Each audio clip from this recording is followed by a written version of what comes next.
June 16 is known as a day the youth of South Africa decided to take a stand against the unjust system of apartheid.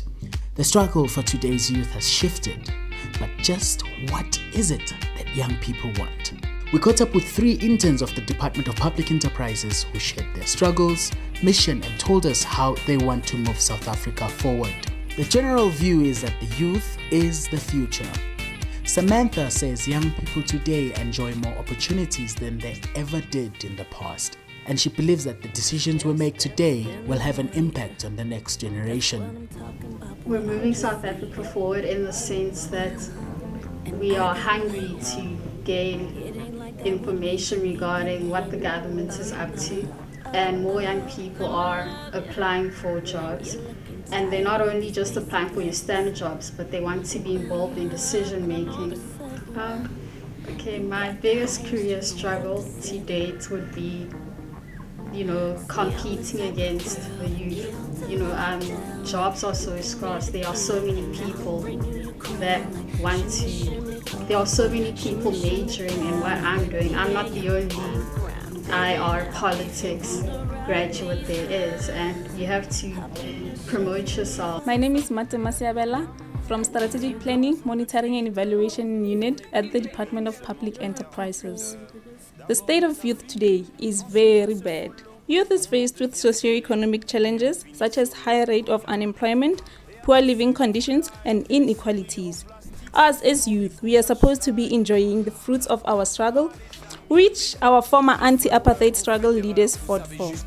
Many, in particular, black females, are the ones who are faced with the challenge of unemployment rate. Majority of youth are not actively looking for a job, and there is low level of education, school dropouts, lack of literacy, numeracy, and communication skills needed in the labor market.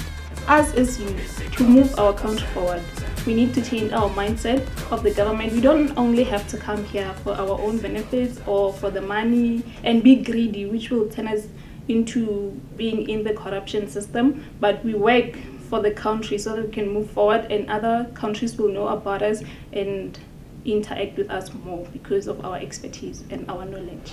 Lungile, an exemplary self-starter, seems to have a clear plan on how she will contribute to youth empowerment. My feel for youth of today, I think, like everywhere, there's a divide between poor and rich. There's a divide in information access and lack of information. So my feel is the youth is trying, but however, with lack of resources, with lack of exposure, with lack of role models, if I can put it like that, the youth lacks that motivation to do some stuff. I think a government and the graduate have to go back and teach the youth in rural areas to engage in the programs, to expose them to information that is available, not only through varsity, not only through internship, but also the learnerships that the different organizations are giving out. And I think my role is on getting as much as I can to this program and going back to my community again, start an initiative which they will understand, start a program which they will at least comply on and understand opportunities that are out there.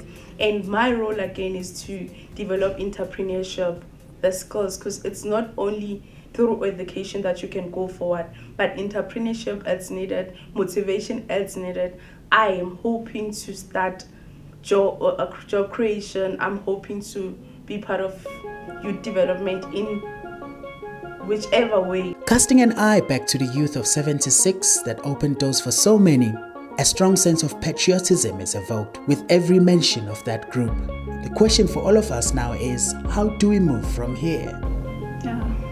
If it wasn't for them, I don't think I would be here, which brings us to the patriotism in our country, which shows that they love their country and they were willing to serve it. So I'll continue with that and show that I also love my country. I want to take it forward. Don't give up hope, stay in school because it will take you far. And yeah, the future looks bright right now. I just have to persevere. We are the last of a dying breed and the first of a new generation who refuses to die in need and want of compensation. And now's the time for us. It's either the stars or us. We're the first of this living breed.